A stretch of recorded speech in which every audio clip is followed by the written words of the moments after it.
ابھی حال میں جڑابالے میں جو واقعہ پیش آیا، کہا جاتا ہے کہ کوئی قرآن کریم کسی شخص نے، ملعون نے، اللہ جانے مجھے واقعے کی پوری تحقیق نہیں ہے، لیکن یہ کہا جاتا ہے کہ اس نے قرآن کریم کے ورقہ جو ہے وہ کسی غلط جگہ پر، گندی جگہ پر ڈال دیا ہے۔ اس نے یہ حرکت، ظاہر ہے کہ ایک مسلمان اس بات کو کسی قیمت پر برداشت نہیں کر سکتا، لہذا اس شخص کے خلاف اگر کوئی کارروائی ہوتی قانونی طور پر بھی اور اس کو لعنت و ملامت کی بھی، یہ اپنی حدود میں تھی، جائز تھی اور اس کے اوپر کوئی اشکال اعتراض کی بات، لیکن اس کے رد عمل میں لوگ اٹھے، جذبات کو بھڑکایا اور جا کر ایک کلیسا کو آگ لگا، گرجا کو آگ لگا، اور سنا ہے کہ اور جو عیسائی آبادی تھی اس کے مکانات کو بھی جلا اور لوگوں کو تشدد کا نشانہ بنا جو اس جرم میں شریک نہیں تھے۔ اب یہ جذبات ابھارے گئے اور ان جذبات کی رو میں آ کر اندر سے ہو سکتا ہے کہ وہ دینی جذبہ ہی ہو، یہ بھی ہو سکتا ہے کہ کسی دشمن کی سازش ہو اور دشمن کے لوگ آ کر مسلمان کو، اسلام کو، پاکستان کو بدنام کرنے کے لیے انہوں نے یہ سب کچھ کیا ہو، لیکن ہو سکتا ہے کہ کسی کے دل میں یہی جذبہ ایمانی آیا ہو کہ ابھی میں اپنے سامنے قرآن کریم کی توہین دیکھ رہا ہوں تو پھر مجھے اس کا بدلہ لینا چاہیے اور پوری عیسائی کمیونٹی سے لینا۔ اب یہ جذبہ تو ہو سکتا ہے درست ہو، لیکن یہ طریقہ کسی طرح بھی اسلام کے شایان شان نہیں، اسلام کے احکام کے مطابق نہیں۔ اسلام نے مسلمان ریاست میں اگر جو غیر مسلم رہتے ہیں ان کو پرامن طریقے سے جو لوگ رہتے ہیں ان کے جان، مال، آبرو کا تحفظ، یہ اسلام نے اس کی گارنٹی، وہ اپنی عبادت گاہوں میں عبادت کرنے میں آزاد ہیں اور ان کو اس پر کوئی روک ٹوک اسلامی حکومت نہیں کر سکتی۔ یہ نبی کریم سرور دو عالم صلی اللہ علیہ وسلم نے فرمایا کہ اگر کسی ایسے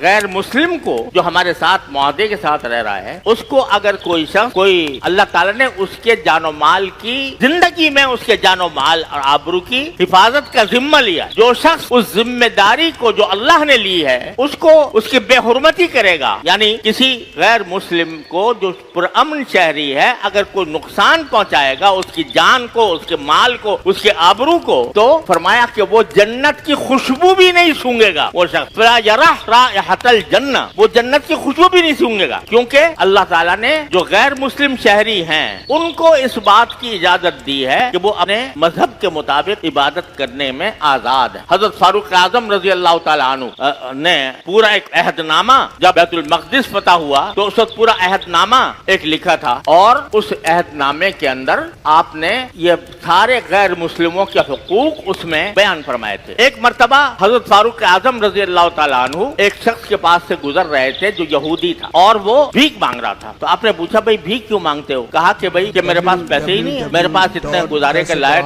پیسے نہیں ہے، میں کیا کروں اور کوئی میرے پاس راستہ نہیں۔ تو آپ نے حضرت فاروق اعظم رضی اللہ تعالیٰ عنہ نے فوراً فرمایا کہ ہم نے اس کی جوانی جو ہے اس سے ہم نے فائدہ اٹھایا، جوانی میں وہ جزیہ دیا کرتا تھا، اب ہمارے لیے یہ بہت بڑا ظلم ہے کہ اس کے بڑھاپے میں ہم اس کو تنہا چھوڑو، چنانچہ فوراً بیت المال سے اس کا وظیفہ جاری کروا۔ اور جب شہادت پائی حضرت فاروق اعظم رضی اللہ تعالیٰ عنہ نے، زخمی ہو چکے تھے اور شہادت کا وقت، موت کا وقت قریب تھا، تو جو بہت سی وصیتیں لوگوں کو فرمائیں، ان میں سے ایک وصیت یہ تھی کہ جو غیر مسلم تمہاری مملکت میں موجود ہیں جن کے ساتھ ایک معاہدہ ہے تو ان کا خیال رکھنا، اور اگر کوئی ان پر حملہ کرے تو اس کے خلاف تم جنگ کرنا۔ یہ فاروق اعظم رضی اللہ عنہ نے اپنی آخری وصیت میں فرمایا۔ تو اس لیے اللہ تعالیٰ نے ہمیں جو ایک اسلامی ریاست کا تصور دیا ہے اس میں غیر مسلموں کے بھی حقوق رکھے اور وہ حقوق، ان حقوق کو ادا کرنا یہ عبادت ہے، اللہ تعالیٰ کی اطاعت میں داخل ہے، اور حقوق کو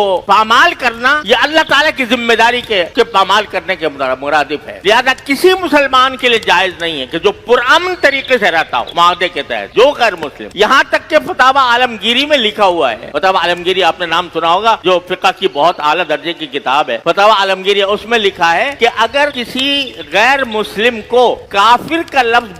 برا لگتا ہو تو اس کو یا کافر کہہ کر خطاب کرنا بھی جائز نہیں، حالانکہ کافر ہے وہ، لیکن کہتے ہیں اگر وہ اس کو برا لگتا ہے تو آپ اس کو کافر نہ کہو، عیسائی کہو، یہودی کہو، نصرانی کہو، ہندو کہو، خود مت کا آدمی کہو، لیکن اس کو کافر اگر برا لگتا ہے کافر کا لفظ تو کافر کا لفظ نہ کہو۔ یہاں تک شریعت نے غیر مسلموں کو حقوق عطا فرمائے، اور ایک پوری داستان ہے، اگر تھوڑے وقت میں ممکن نہیں ہے کہ وہ ساری میں آپ کے سامنے پیش کروں کہ ہماری تاریخ اسلام میں صحابہ کرام نے، تابعین نے، اسلامی حکومتوں نے، اسلامی ریاستوں نے غیر مسلموں کی جان، مال، آبرو کا کس طرح تحفظ کیا، لیکن چونکہ علم نہیں، جذبات ہیں لیکن علم نہیں، تو اس کا نتیجہ یہ ہے کہ ہم ان جذبات کا اظہار بھی شریعت کے دائرے سے ہٹ کر ہو جائے. جذبات، دینی جذبات بہت اہمیت کے حامل ہوتے ہیں، اور وہی دینی جذبات ہیں جو انسان کو اللہ تعالیٰ کی اطاعت پر آمادہ کرتے ہیں. لیکن اگر وہ علم کے بغیر ہوں، صحیح علم کے بغیر ہوں، تو وہ جذباتیت بعض اوقات بجائے فائدہ پہنچانے کے نقصان پہنچا دے. چنانچہ ایک